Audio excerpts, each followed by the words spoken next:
सभी को एडवोकेट शिवम पांडे की तरफ से नमस्कार साथियों। मैं आपका advocate Shivam Pandey high court. मेरा मोबाइल नंबर 7905856266 है, जिस पर आप व्हाट्सएप और कॉल के माध्यम से मुझसे कोई भी जानकारी ले सकते हैं। साथियों, आप देख रहे हैं कि 69,000 शिक्षक भर्ती में दिन प्रतिदिन एक ऐसी स्थिति उत्पन्न होती जा रही है जिससे नौकरी प्राप्त अभ्यर्थियों के लिए भी संकट का अवसर हो गया है और अचयनित साथी जिन्हें नौकरी संबंधी जानकारी प्राप्त करने के लिए माननीय उच्च न्यायालय से सर्वोच्च न्यायालय तक संघर्ष करना पड़ा, उन्हें भी अभी कुछ भी मिलता हुआ डबल आरक्षण रिविजिट एमआरसी में नहीं दिखाई पड़ रहा है। उसी बीच सरकार का एक प्रपोजल तैयार हो रहा है। उस प्रपोजल के माध्यम से साथियों, हो सकता है कि डबल आरक्षण में बड़ा उलटफेर हो और वहां उपस्थित माननीय सर्वोच्च न्यायालय में उपस्थित विभिन्न अभ्यर्थियों को नौकरी रूपी वरदान प्राप्त हो सके। यह 0% आप मान के चलिए कि जो मैं कह रहा हूँ यह भी सत्य होने जा रहा है। कुछ ना कुछ ऐसा सरकार करने जा रही है जिसके कारण से पूरा 69,000 शिक्षक भर्ती का डबल आरक्षण एमआरसी और रिविजिट का जो विवाद है, जिसे सरकार नहीं चाहती है कि यह फंसे, उसको सरकार अपने माध्यम से दूर करना चाहती है और सभी चयनितों की जॉब बचाने की कोशिश कर रही है। यही यथावत सत्य है। इसी सत्य परिदृश्य के साथ मैं आज यहाँ पर YouTube चैनल पर अपने चैनल के माध्यम से आप लोगों के समक्ष उपस्थित हुआ हूँ। पॉइंट टू पॉइंट सारी बातें आखिरी तक आप लोगों को बताई जाएंगी और EWS केस में जो उलटफेर होने वाला है और जिससे पूरे 69,000 शिक्षक भर्ती को एक नया मोड़ मिल जाएगा, उस संबंध में भी पूरे वीडियो के माध्यम से मैं आप लोगों के समक्ष चर्चा करूंगा। इस चर्चा परिचर्चा में लगभग जो बातें फैक्ट टू फैक्ट सही होने वाली हैं, सत्यता के परिदृश्य हैं, उन सभी बातों को आज मैं आप लोगों के समक्ष लेकर चलूँगा। तो पुनः साथियों, आप लोगों को एक एक टॉपिक से रूबरू कराते हैं। सबसे पहले आप देखेंगे EWS केस में 17 तारीख को 17 अर्थात मंगलवार को माननीय उच्च न्यायालय डबल बेंच में महेश चंद्र त्रिपाठी जी की बेंच में अपना मामला 37 नंबर पर लग गया है। 37 नंबर पर लगने का अर्थ यह हुआ कि 12 के बाद कभी भी नंबर आ सकता है। यदि कोर्ट धीमे चली तो लंच बाद नंबर आएगा। यदि कोर्ट बहुत तेज़ चलती है और कोर्ट बराबर रूटीन में रहती है तो 12 बजे के बाद अपना नंबर आ सकता है। तो साथियों, 37 नंबर बहुत बड़ा नंबर नहीं है और हमारे दोनों सीनियर अशोक खरे जी और जीके सिंह जी, दोनों मोस्ट सीनियर, इलाहाबाद के सबसे बड़े सीनियर या यूं कहें उत्तर प्रदेश में सबसे बड़ा नाम अशोक खरे जी और जीके सिंह जी सीमांत सर के हर एक स्टेप में को आगे बढ़ाते हुए बड़ा निर्णय लाने की पूरी पटकथा रच चुके हैं और उस पटकथा के साथ जीत के सिवा और कुछ नहीं प्राप्त होगा साथियों, क्योंकि अशोक खरे साहब ने 1.5 घंटे की एक बहस और 20 मिनट की दूसरे अटेम्प्ट में बहस करके अपना पूरा सबमिशन रख दिया है, रिटन सबमिशन दे दिया है और रिजॉइंडर संबंधी सारी प्रक्रिया पूरी कर ली है। सिर्फ और सिर्फ फाइनल कंक्लूज़न निकालना है कोर्ट को और कंक्लूज़न निकालकर हम कोर्ट में उपस्थित सभी पेटिशनर्स को एक नौकरी रूपी वरदान की तरह आदेश देना है और उस आदेश का पालन बेसिक शिक्षा परिषद को आराम से कर देना है, क्योंकि जितनी जटिलता उन्होंने पैदा कर दी थी, अब EWS केस में यदि वे इन प्रक्रियाओं को सामान्यतः फॉलो नहीं करेंगे तो पूरी की पूरी 69,000 शिक्षक भर्ती ध्वस्त हो जाएगी और सरकार का जो यह ड्रीम प्रोजेक्ट है, इस ड्रीम प्रोजेक्ट को ध्वस्त होना सरकार नहीं चाहेगी और उसे बचाने के लिए अपना सब कुछ न्यौछावर भी कर सकती है और बेसिक शिक्षा परिषद में पुनः पेटिशनर रिलीफ का बड़ा अवसर आप लोगों को मेरे द्वारा एडवोकेट शिवम पांडे जी के द्वारा दिया जा रहा है और आप देखिएगा कि हम जीत के कितने करीब थे और कितने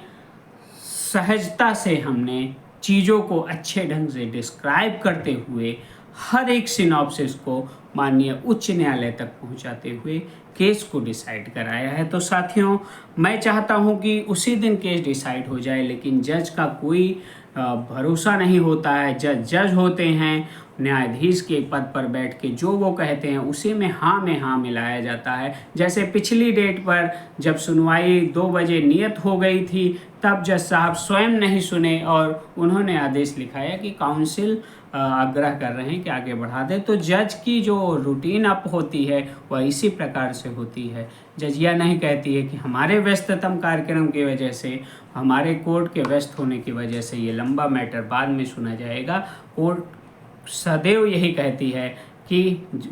काउंसिल के रिक्वेस्ट पर हम ये डेट दे रहे हैं और 2 PM भी कर रहे हैं एज अ फ्रेश। तो यही कहा गया था। अब उसको कोई कुछ भी समझे, जो कोर्ट में था वह चीज़ों को समझेगा, चाहे वह संदीप तिवारी जी हों, त्रिपुरेश पांडे जी हों या अन्य लोग हों, जो भी कोर्ट में था वो चीज़ों को समझेगा। 37 नंबर पर जो अपना केस लगा हुआ है, यह बृहद और विस्तृत चर्चा का विषय बनेगा और EWS के में शायद मंगलवार अंतिम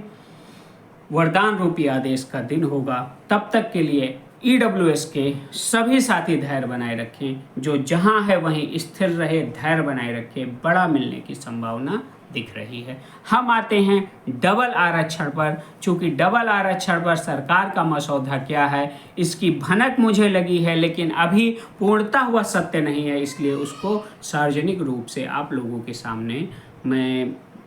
अपनी वाणी से नहीं कहूँगा, क्योंकि जो सत्य होता है वही मेरे द्वारा बताया जाता है। असत्य की कोई भी रुचि या कोई भी पराकाष्ठा मेरे द्वारा नहीं तय की जाती है, यह अन्य लोगों के द्वारा की जाती है, अवसरवादियों के द्वारा की जाती है और 69,000 शिक्षक भर्ती के दलालों द्वारा की जाती है, ना कि एडवोकेट शिवम पांडे द्वारा की जाती है। हम मसौदे के संबंध में पूरी जानकारी लेके आप लोगों को इसी चैनल के माध्यम से बताएंगे और बड़ा उलटफेर होने से बचाने के लिए हमें क्या मिल सकता है और क्या नहीं मिल सकता है, माननीय सर्वोच्च न्यायालय में किस प्रकार से हमारे पक्ष मजबूत हो रहे हैं और किस प्रकार से हम माननीय सर्वोच्च न्यायालय में पीढ़ियों को बदलने वाला जो फैसला माननीय उच्च न्यायालय डबल बेंच का था उसे परिवर्तित करवा पाएंगे। इन सभी जानकारियों को मैं आपको समय आने पर दूंगा, लेकिन उसके पहले आप लोगों से विनम्र निवेदन है कि आप लोग जहां भी हैं, जिस भी हाल में हैं, किसी न किसी स्पेशल लीव पिटीशन से ज़रूर जुड़ जाएं। यदि आपके मेरे ऊपर 1% का भी भरोसा है और जैसे EWS केस को अपने अंतिम तक पहुंचाया है, अगर यह सोचकर आप यह देख रहे हो कि डबल आरक्षण के मुद्दे को भी यह अंतिम तक पहुंचाकर शिवम पांडे एक बड़ी उपलब्धि प्रदेश के अभ्यर्थियों को दिलाएंगे, तो आप मेरे साथ जुड़ सकते हैं। जुड़ने के साथ साथ आप अपने सहयोग से एक बड़ा सीनियर भी कर सकते हैं और मैं एक सीनियर लेकर भी आऊँगा और अपनी बातों को स्पष्टता कोर्ट में रखूँगा। इसके लिए आप लोग बिल्कुल भयभीत ना हो कि कैसे क्या होगा, क्योंकि हम जिस लड़ाई को अब लड़ने जा रहे हैं, अभी तक सिंगल बेंच डबल बेंच में मैं यही देख रहा था कि जो दम भरते हैं कि हमने ये कर दिया, हम ये करेंगे, वो क्या कर रहे हैं, सभी जीरो साबित हुए हैं और चयनितों का कोई भरोसा नहीं है। जो चयनित के पैरविकार हैं वे सभी यह चाहते हैं किसी तरह हमारे पद बच जाएं, चाहे किसी को मिले या न मिले। इसलिए इस भर्ती में एक एक पद खोजने के लिए साथियों हमें अपना सब कुछ दांव पर लगाना पड़ेगा और जो आदेश माननीय उच्च न्यायालय डबल बेंच का है उसे परिवर्तित कराकर एक बड़े आदेश के रूप में हमें उसे सृजित करना पड़ेगा। तभी हम अचयनित, चाहे वह किसी भी वर्ग का अभ्यर्थी हो, किसी भी वर्ग का हो, चाहे वह जनरल हो, OBC हो, SC हो या दिव्यांग हो, सभी को कुछ ना कुछ तभी प्राप्त हो सकता है जब हम माननीय सर्वोच्च न्यायालय में एक ऐसी स्थिति उत्पन्न कर दें कि सरकार और हमारे बीच जो मसौदा तैयार हो, उस मसौदे के अंतर्गत हमें बड़ा आदेश प्राप्त हो, क्योंकि अगर आप और हम सजग नहीं रहते हैं तो माननीय सर्वोच्च न्यायालय में कहीं भी कैसे भी नहीं टिक पाएंगे और किसी भी प्रकार का लाभ नहीं प्राप्त होगा। इसलिए सजगता जरूरी है और चीज़ों को जो आप समझ रहे हैं उसे सही ढंग से समझ लीजिए और स्पष्टता अपने अंदर रखिए और माननीय सर्वोच्च न्यायालय में जरूर जुड़िए लीव पिटीशन के माध्यम से, जो कि लीव एप्लीकेशन के माध्यम से पड़ती है। माननीय सर्वोच्च न्यायालय जाने के लिए साथियों, माननीय सर्वोच्च न्यायालय जाने के लिए किसी भी प्रकार के प्रॉपर चैनल की आवश्यकता नहीं होती है। चाहे वो आप जिस बेंच में जुड़े हों, इलाहाबाद, लखनऊ, किसी भी बेंच में जुड़े हों,